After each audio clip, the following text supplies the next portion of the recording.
Guys, alam ko niyo, huwag nakasabiti yung prof ko kasi sagutan ko exam namin ng 10 minutes lang imbes na 1 hour. Hello, Tol? Yes po, ma'am. May natansin lang ako. Sobrang bilis mo tapusin yung exam mo. 10 minutes lang. Di ba dapat 1 hour yun? Nag-cheat ka ba? No po, ma'am. Hindi po ako nag-cheat. Humingi lang po ako ng tulong kay Black Box po para makita ko po yung ibang information lang po. Pero hindi naman po siya cheat. Ano black box? Eh, kayo ba yun? Mag-share sila ka kung paano nung ginawa.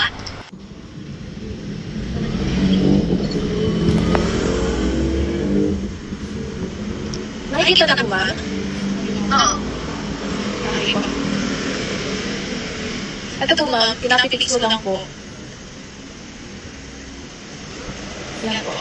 Then, pumunta po ako dito.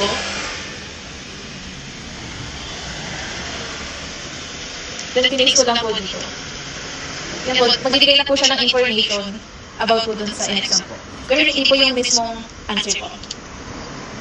Ano, Tol? Yung nakuha mo eh, cheating yan. Yes, This is po. paper is not acceptable yun. Kailangan ko na lang makatulong. Pumunta ka mong sa sulat, kailangan ko makaharap sa office. Ikaw at katawag parents mo.